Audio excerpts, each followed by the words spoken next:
चला मैत्रिणींनो, आपण आता तिखट पुऱ्या करणार आहोत. त्यासाठी मी 3 वाटी गव्हाचं पीठ घेतलं, अर्धी वाटी डाळीचं पीठ घेतलं, अर्धी वाटी बाजरीचं पीठ घेतलं. त्याच्यात आता ओवा, जिरे, तीळ, लाल तिखट, हळद आणि मीठ हे टाकायचं, मिक्स करायचं. आणि हे करून घेतली हिरवी मिरची, लसूण पाट्यावर वाटून घेतला. गावरान पद्धतीने आपल्या तिखट पुऱ्या करायच्या. हे आता सगळं मिक्स करून घेते आणि गरम तेलचं मोहन घालते.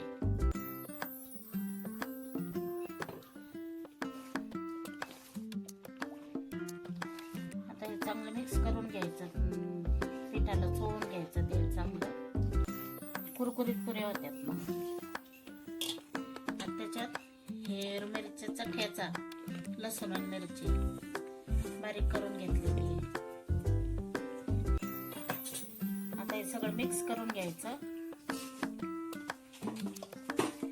आणि थोडं थोडं पाणी टाकून आपल्याला हे पीठ घट्ट सर मळून घ्यायचं. पातळ नाही करायचं, लई घट्ट मळायचं. आपण पुरीला जसं पीठ करतो तसं घट्ट करून घ्यायचं. थोडं थोडं पाणी टाकून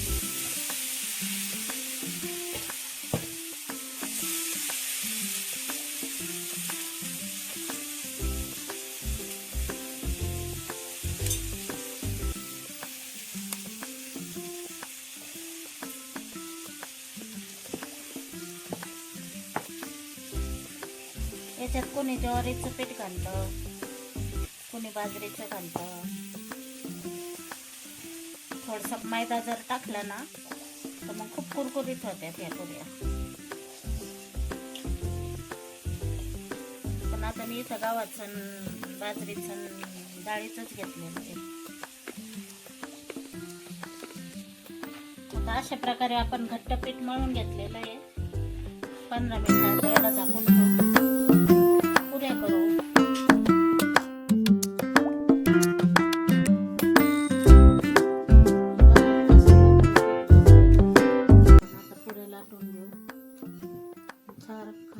खरपूस तळून घेऊ.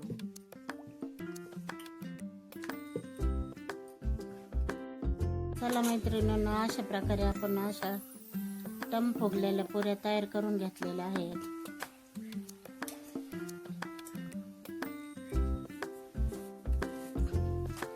हे बघा, अशा पुऱ्या खुसखुशीत होत्या, कुरकुरीत होत्या. अशा होत्या पुऱ्या.